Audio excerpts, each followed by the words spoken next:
The global media may have covered it as a spot news, as a story. But do you see the kind of concern for the atrocities happening in PoJK, just like we see the concern for the Middle East or say Palestine or other parts of the area?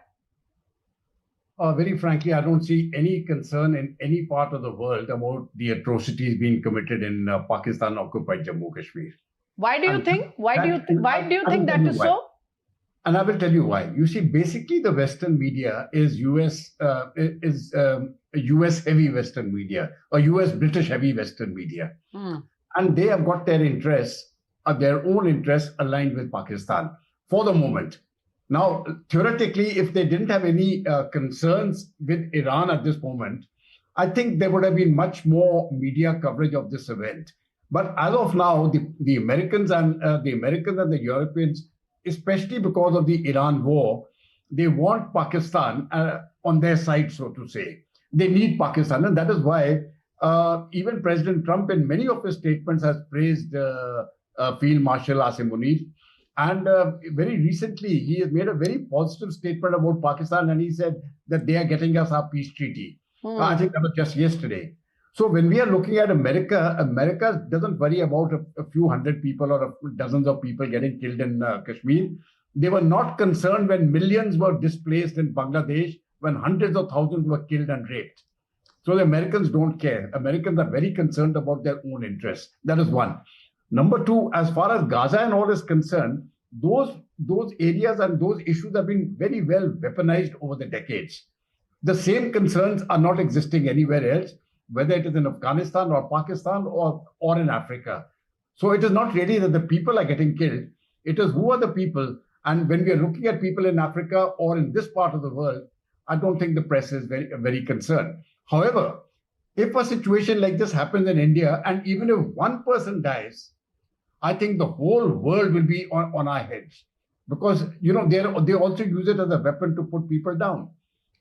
Right. So that is the unfortunate unfortunate perspective of geopolitics in the current world scenario. But please stay with us, General Katoch. I want to ask Rashpal one thing, and that is, we have seen in the past, God forbid, whenever there is some trouble on the streets in the towns of PoJK, invariably Pakistan tries to engineer something on our side of the LOC, perhaps just to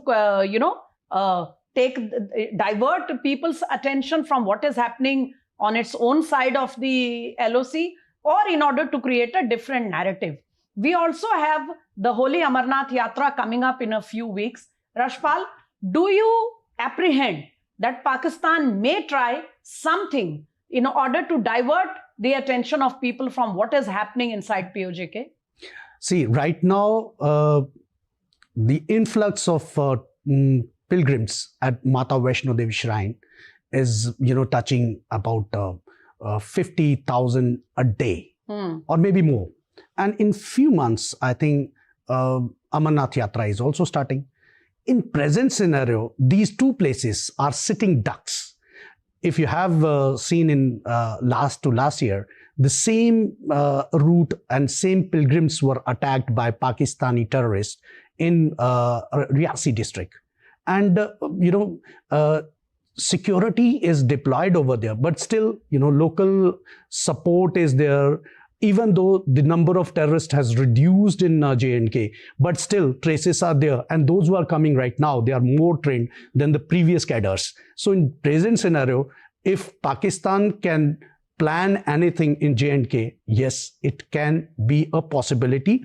But I think Indian security forces are very much in alert mode, not only in the hinterland, but on the borders and LOC, because, yes, that Jammu and Kashmir border is not that, you can say, fenced. Some of the porous, entries are there. And most of the times, they're taking the advantage of weather and they are entering into Indian side. And recently you have seen that in Rajouri district there was combing operation going on, in which they have saw some terrorists, but they are Indian forces security forces are still trying to capture or see their movement. And finally, I think this is a time when Indian security forces are on high alert to avoid any kind of incident in India. And in fact, since you mentioned Rajouri, I think the security forces are still carrying on those combing operations in the upper reaches of Rajouri and Poonch area. But Malika Pandey, the Home Minister, was there in the state this week, and he has done a very thorough review of the security scenario of Jammu Kashmir, particularly in the light of the upcoming Holy Amarnath Yatra. But on the other hand, despite what happened in Pahalgam, all news reports, all visuals and videos from the valley show that tourists are rushing to Kashmir, tourists are rushing to the beautiful sites in Jammu area, also Ladakh. And despite the sad memories of Pahalgam, tourists have not been deterred and tourism is at an all-time high. This also gives a message to the Pakistani establishment. What do you think?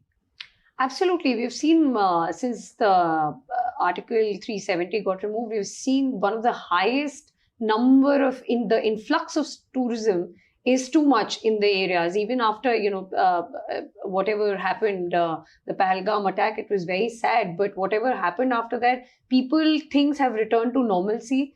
The security forces have upgraded their weapon system. Everything is in order now there in situation. I mean, I was in Kashmir just a month back and everything is returned to normal now, and the government is very supportive.